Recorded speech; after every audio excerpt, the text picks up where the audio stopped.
Hello, this is now part 4 of my testimony, which is, in a lot of ways, it's my life story. And this is partly because I came to Jesus 3 times in my life. And it wasn't until the third time that it really took. And the third time didn't happen till I was almost 60 years old. The first time happened when I was 11. The second time happened when I was 29. The third time when I was 60. And boy, there was a whole lot of backsliding. I didn't know the word. I would call it backsliding. Doesn't seem to be strong enough word for what happened to me between being 29 and 60. That's like, well, it was about 30 years of a lot of delusion, even though I had already come to Jesus twice. That's how I believe that's what my calling is that God already knew. He knows the end from the beginning. He knows what we're doing. And I think he knew. I believe it, I know he knew. He knew that I was going to mess up the way I did. And there was a purpose for it. And I don't see how it can help that many people because it just seems so long.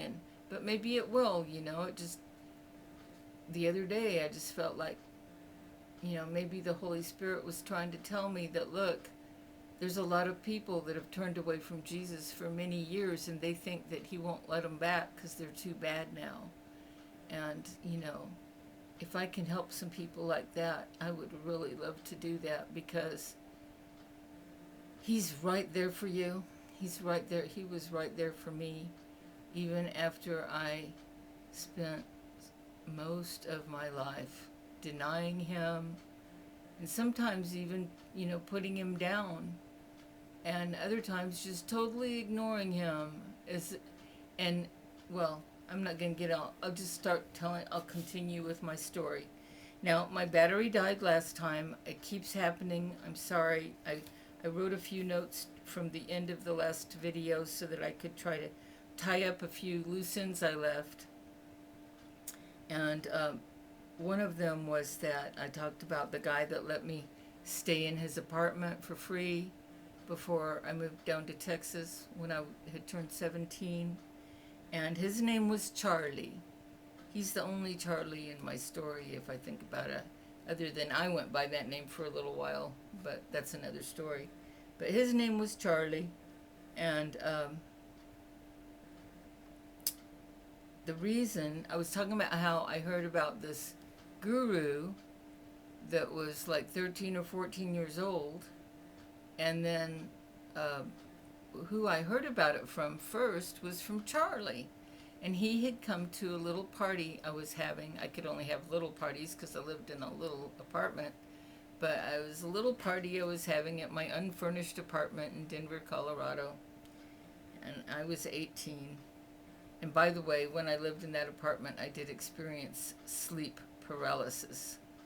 Anyhow, he came to the party, and the reason I had not been interested in him before as a boyfriend or anything was because I found him to be very pesty. He was always trying to get attention to himself in a way that I find very aggravating. And so there was never a chance between him and Charlie for me. And but somehow he ended up at my party, and he was different. I'd only been a year maybe since I'd seen him, but he was really calm. It wasn't like he wasn't being pesty anymore. And I had to grill him. He didn't want to tell me. I think he was embarrassed or was afraid. I think he was nuts. But I kind of pressed him on it.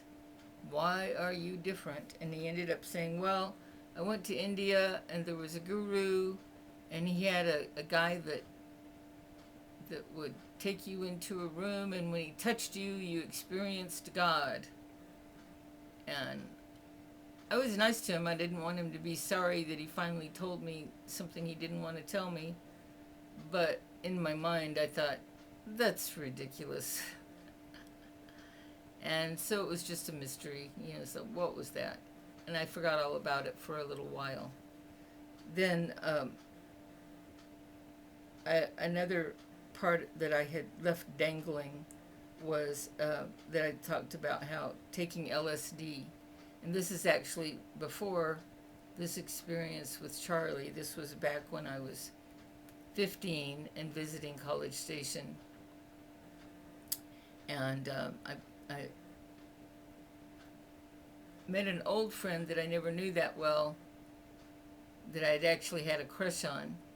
And he and I ended up running into each other when I was visiting the people my mother asked me to go say hello to them for her. And he was painting their house, and we had a long conversation. And in that conversation, talked about marijuana, and he asked what I thought about it. And I said, well, I know all the magazines and things, they say that it's really terrible, but I don't know. I'd like to probably experience it for myself before I really decide what I think of it. And boy, that sure opened the door. And so he invited me to a party he was at with his band. They played in a little rock and roll band he was still in high school. And I was invited to that party, and everybody was smoking marijuana, and that's when I smoked it for the first time. And the first time I smoked it, it was very interesting. It was very weird. I remember seeing some ants, and I just, knee-jerk reaction, I just went and crushed them with my finger or with something. I just killed them real fast. There were ants that were in the house. And then I suddenly thought, oh, what did I just do? And I saw myself as this giant that was just having no regard whatsoever for these tiny creatures. And I just killed them without even thinking. And I just felt like a terrible person. And I started crying.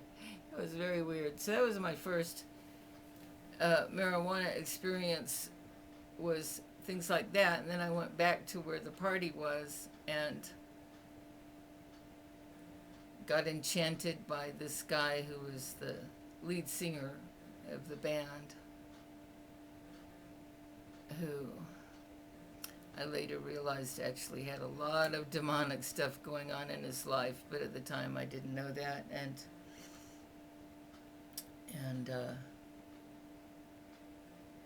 he said some things, he was giving me some lines.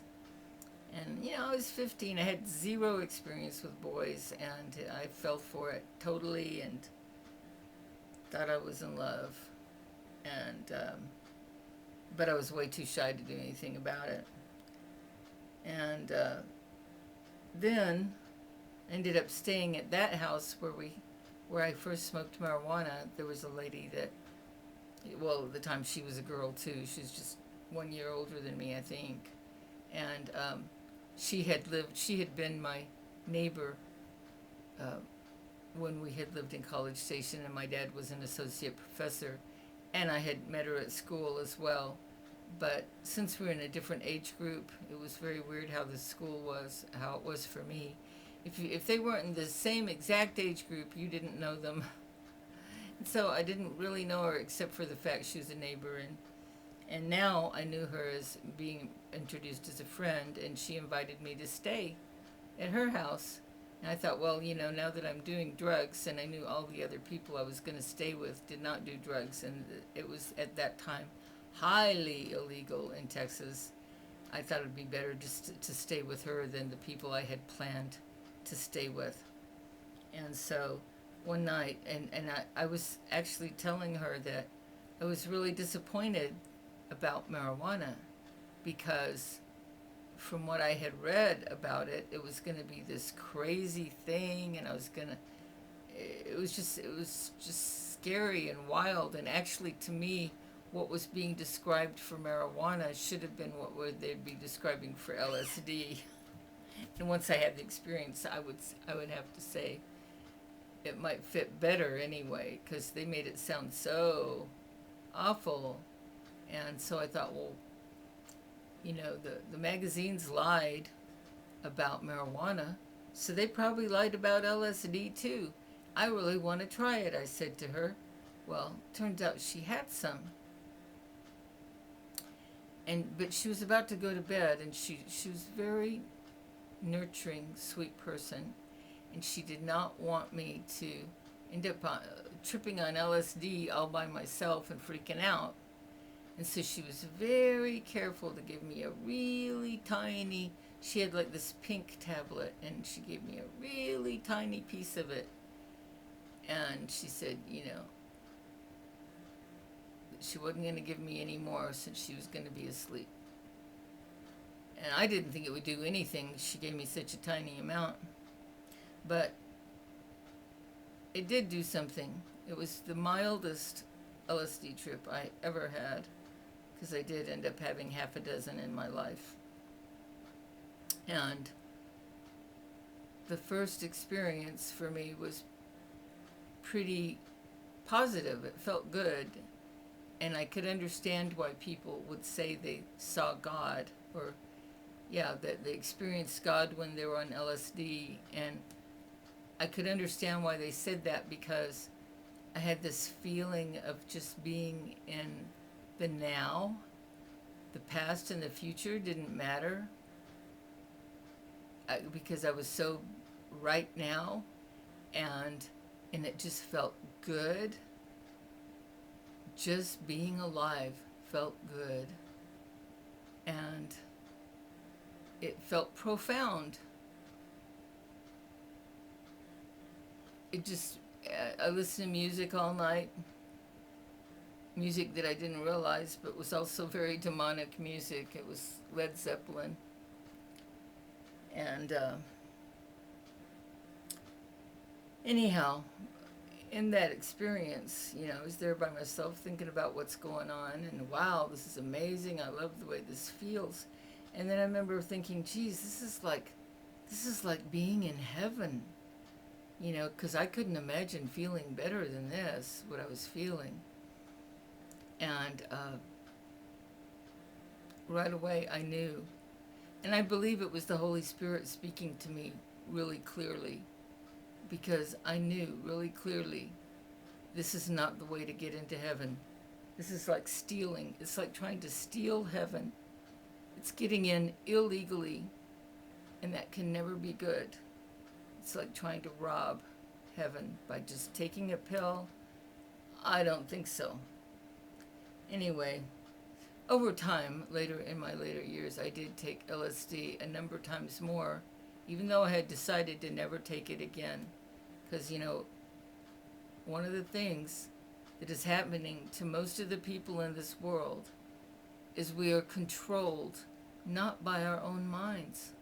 We are controlled by what society thinks, what our family thinks, what our friends think, what we see in the movies, what we see on TV, what we read in the books. And we don't even know what we would be believing if we weren't being so programmed all the time. I came from a background that was unusually not, it was a lot of programming in the sense that, I grew up as a kid in Southern California, and society and TV and movies and all that, but at the same time, I was given liberties that most children are not given. I was allowed to have my own thoughts and think whatever I wanted, and a lot of times I really did. I would just think what I wanted to think, and it had nothing to do with what anybody else told me to think. And I believe that was my biggest advantage. And the fact that somebody, and I'm sure it was my grandparents, told me about God when I was very little, when they were watching me when I was 2 and 3.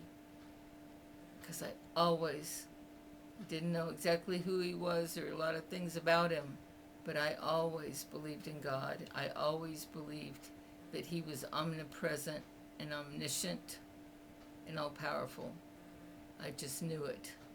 And that's a great advantage that a lot of people don't have. but I think some people do have at least some of that. And so I hope my story can help someone. Anyway, that's when I got started on LSD, and then, I changed. It's weird because it's, they talk about, in the Bible, it talks about how once you get born again, you turn to Jesus Christ, surrender your will to his will, to follow him, and you get baptized, and then he baptizes you in the Holy Spirit, and it's almost like you become you become a new creature in him, is the way the Bible puts it. You become a new person. And for some people, this is almost overnight, or is overnight. At least I've seen a lot of testimonies that have said that. This was not the case for me. It took me a really, really long time to become a new creature through Jesus, because it involved my self-will. I had to be willingly surrendering to him. It wasn't a drug that was taking me somewhere like LSD does or other drugs. It was my free will deciding not my will, but God's will, and knowing who God really is, which is Jesus, the Father, Son, and the Holy Spirit. That is really God. And it takes a little bit more effort than just taking a pill. And that's why, for me, I did not really become what I would call a new creature. Not really. For the first 30 years after I came to him the second time. So it's so important. I spent those whole 30 years, I spent thinking, I called myself a Christian, even though I never thought about Jesus, and I never read the Bible, and I even forgot to pray. And yet, I called myself a Christian because I knew Jesus was God, and I thought that's all you had to do is know that, and that made you a Christian. But we'll get to that part of the story. We're not there yet. Okay.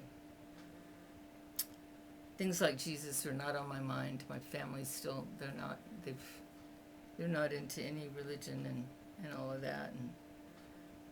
But I became a new creature after taking LSD. I was all into it. I was like, ooh, I didn't think of myself as a hippie. I don't know. Hippie is sort of one of those media words, but other people thought of me as one. Let me put it that way. I wore the kind of clothes that you would see people wearing to Grateful Dead concerts and things, and I went from wearing just regular clothes, like flip-flops and shorts and the shell top, nothing, just solid colors, pink and red, red shorts and a pink top, and just regular hair. And then after I did the LSD, I went to thrift shops with my friend to look for new old clothes. And I remember there's one outfit I got. It was kind of like jeans, but it had stripes on it, and it had no hem, and I couldn't hem it because I was too tall to hem it. And to wear with that, I got a Shell gas station shirt that buttoned up the front and said Shell on it. And somebody gave me a little bead headband thing that I put on I had very, very short hair at the time, and I put on my headband so that I had beads across here. So I looked very beatnik or something. I did not look like a normal teenager anymore. And I went barefoot as much as possible. And I was able to do that. I did that a lot. So anyway, I went back to Denver, a wholly different new person. in so many ways. Even though I'm always me, you know, all my life I've always been me, but it's been me going through a lot of different things and a lot of different influences. And anyhow, one of the friends that I would have stayed with but didn't because I was doing drugs, her mother called my stepmother, which, by the way, people always get confused because I had two mothers. I had the biological mother and then my stepmother. But when I say mom, I never mean my biological mother. I was not allowed to call her that. I was only allowed to call her mother. And I always put the word biological before her name. And she's not really a very long part of my story. Most of the times I refer to mom, it's going to be my stepmother. Okay, and I hope that doesn't confuse you too much. So, anyhow, my friend's mother called my stepmother, called mom, and told her, I don't know what's going on with Michelle, but she's hanging out with some very suspicious people, and I don't know what she said, but she said something to clue my mother in, or my stepmother in, that I was doing something. So my parents had had that warning, and when I got back a few weeks later on the Greyhound bus, I was wearing, and I got moccasins. I got a hold of some moccasins too. And I get off the bus and I'm wearing the shell shirt and the jeans that have no hem on the bottom, just the fringe of the material at the bottom, and this bead thing on my head, and I have a pouch tied around my waist with, probably had cigarettes in it. I think I had started smoking cigarettes when I was there too. And my parents were there, and I remember they both looked so shocked. They were just like, it was like they couldn't believe it. And I was feeling what I thought was real groovy. It was like, I had a real groovy, I didn't use the word groovy, but it was like, I felt like I was in a groove, like everything's so cool, and I'm cool now, and now I know about God and the world, and it doesn't matter what I'm wearing.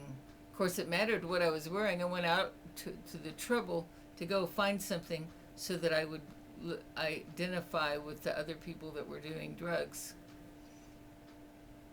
But I wasn't realizing that I was doing that. And so anyhow, they were just astonished, and they didn't say much to me at all on the ride home. And my stepmother, Mom, she cried all night. I found out, I think it was through the other mom also that I found out that she said, or maybe my dad told me, because he had this terrible, awful habit. He would open our letters, he'd steam them open or something, and he would read the letters that we wrote and then put them back and put them in the mail because he wanted to know everything that was going on. I never knew he did that until the day he told me he had done that, because he wanted me to know what Mom had written to that other mother in Texas, because I guess he thought that if I knew how disappointed and hurt she was, that I would drink a cup of Act Right and Get Right. That didn't work. But anyway, he told me that he opened the letter and he was telling me what it had said, or maybe he showed me the letter. I can't remember. And I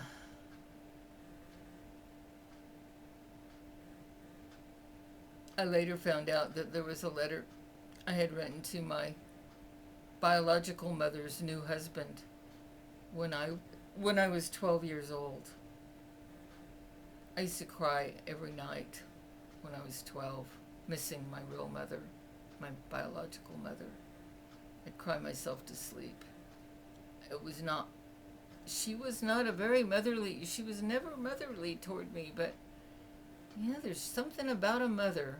We want one, and you want your real one. I don't know why, but you do. It's just, I guess it's just keyed into our nature or something. But anyway, I wrote to her new husband, and I was saying, "How dare you take my mother away from me?" That's the only thing I remember that I said, but that's basically the gist of the letter. Was how dare you? And I put it in the mailbox with the stamp and everything. That was back in the days when everybody had their own mailbox up by the curb, and you just put the flag up when you put the letter in. I put the letter in, put the flag up. And unbeknownst to me, until much later when my dad confessed, my father had opened it, read it, and threw it away. So my mother's husband never got that letter. I always wondered, I'd be really afraid. I think, ooh, he probably really hates me now. I hope he's not going to come kill me, when I'd get in paranoid moods. Well, anyway, let's see here. I wanted to tie up some more loose ends.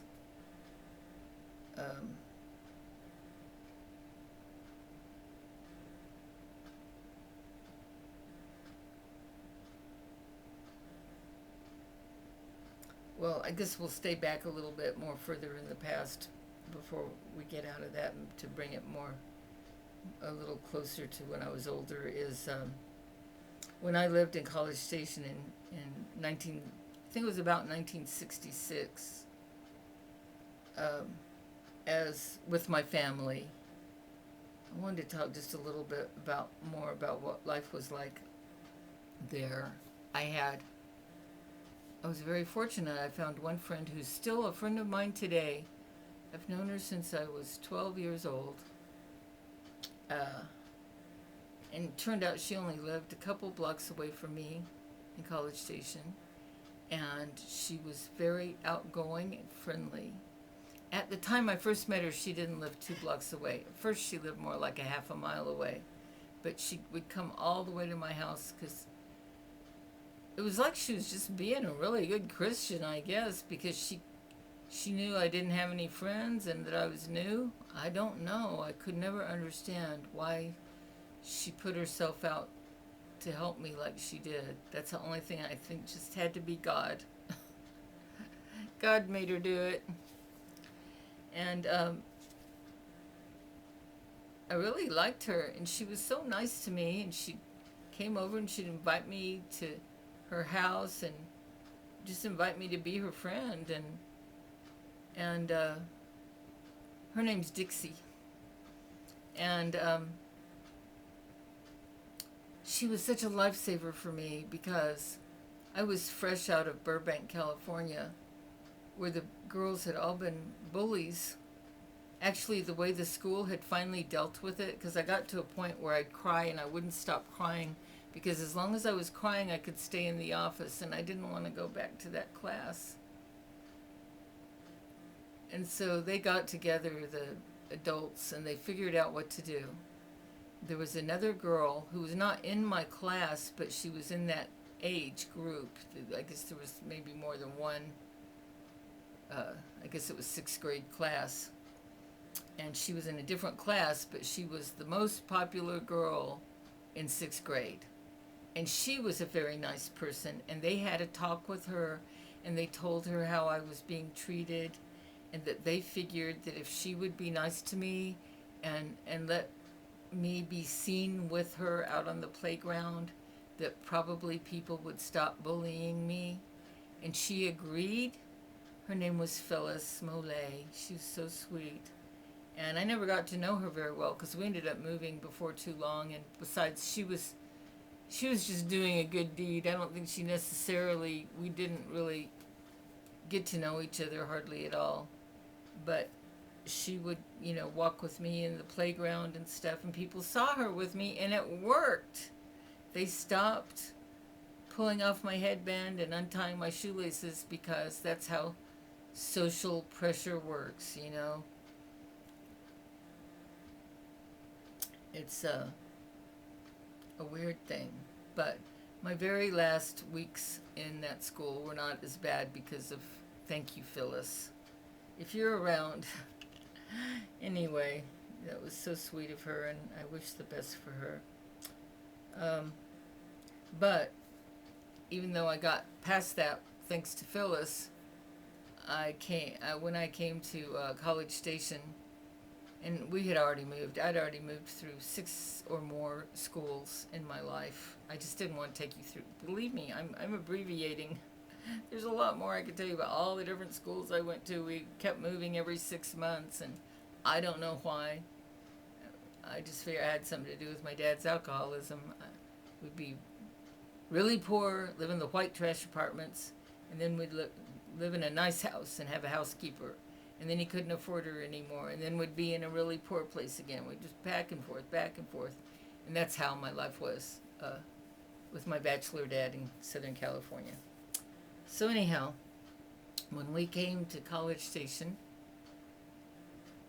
to live, I was terrified of people. I was really scared because, I didn't know what was going to happen when I go to this school. Are they going to treat me like they did in Burbank? And thanks to Dixie,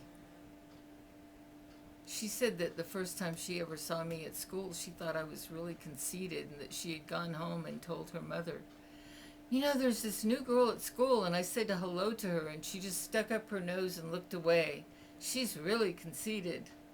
And that's so weird because, I'm sure what happened was she said hello to me, and I was certain that she wasn't saying hello to me, but to somebody behind me. And so I was just pretending not to notice because I didn't have friends or people didn't say hi to me. And, but she somehow discovered pretty quickly that I wasn't so conceited. And like I said, it had to be a God thing that she stretched out her hand in friendship to me, and we became very good friends while I was there. And it was very, very healing for me to be able to have a relationship with a friend for 3 whole years. We lived there for 3 whole years, which for me was a really long time. I had never lived anywhere longer than 8 months. It was usually more like 6 months before our address would change, and often the city, or we'd go back and forth to the same city. So that put some stability in me, and it helped me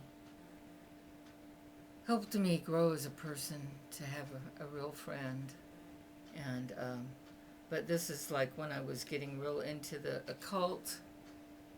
She, I don't know if she was particularly religious, but her family all went to church, and from the little she ever told me, I think she really believed in whatever they were teaching her. It was a Methodist church, and she invited me to that church once. It was huge, way too many people. So I didn't really get anything out of it. If there's too many people around, I don't know. It was just too much. So I just went one time. And but that always made me think she's Christian, which I think she thinks of herself. She definitely thinks of herself as a Christian today. Okay, let's see. Is there anything? Oh, and I wanted to mention, I don't know if I mentioned this earlier because of the dead battery. I told how my father was telling me his deep troubles, which were hard for me because he didn't have anybody else to confess to. He talked to me like I was a confessor, like a priest or something, and it was something I could not tell anyone because I knew it would hurt other people. And for that same reason, I think I won't even tell you what he was telling me because it's not necessary. And if any family member should ever hear this video, I don't want to hurt anybody. And then the same thing happened with my stepmother. She would use me as a confessor, and she would tell me things that I couldn't tell anyone because that would really hurt other people. And it was different people it would hurt. One person in particular, but anyway, it was heavy stuff. It was heavy stuff. They both felt a need to tell somebody, and I was the one they told. And I never told the people that would have been hurt by hearing it. Whether that was a mistake or not, I don't know, but I lived in a family of secrets. Secrets ruled, and it was one of the things I did not appreciate about my father was he would lie at the drop of a hat. He would lie to get what he wanted any old time. He would lie. I remember the first time he lied to me that was just really obvious was when he said, "Do you want to go to Mrs. White's birthday party?" And I was like, "Yeah." I was 5 years old. And he says, "Okay, well, we got to get ready, and take your bath and do this and do that." And we did everything. I got in my pajamas. And I said, "Okay, when are we going?" And he's like, "Going where?" And I said, "To Mrs. White's birthday party." And he said, "Oh, well, those are the sheets on the bed. That's Mrs. White." And so it was all just a way to manipulate me. And I was so disappointed. I never got to go to birthday parties, and here I was going to get to go to one, and it was just a manipulative thing. And that's kind of how he was, anytime I asked any question where it was easier for him to lie than to tell me the truth. Overall, that was pretty much how he did it. Sometimes he really did tell me the truth about things, but in dealing with me, it was just he was shining me on. It was just, and I knew it.